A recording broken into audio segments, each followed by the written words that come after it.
دلخوشی این روزای شما چیه؟ دلخوشی شوخی میکنید؟ شوخی میکنید؟ کدوم دلخوشی؟ هیچ دلخوشی نداری؟ واقعا؟ آره؟ هیچ دلخوشی نداره. هیچ دلخوشی نداری؟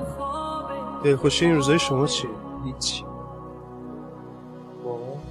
چطور زندگی به چه امیدی؟ هیچ. واقعا میگی؟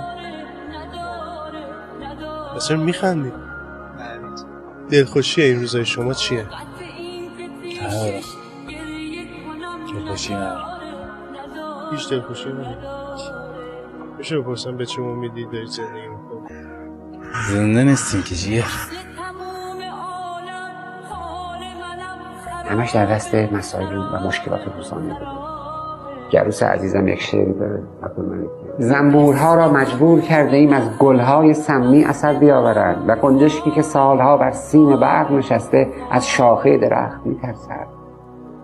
به من بگو چگونه بخندم وقتی دور لبهایم را مین گذاری کرده اند.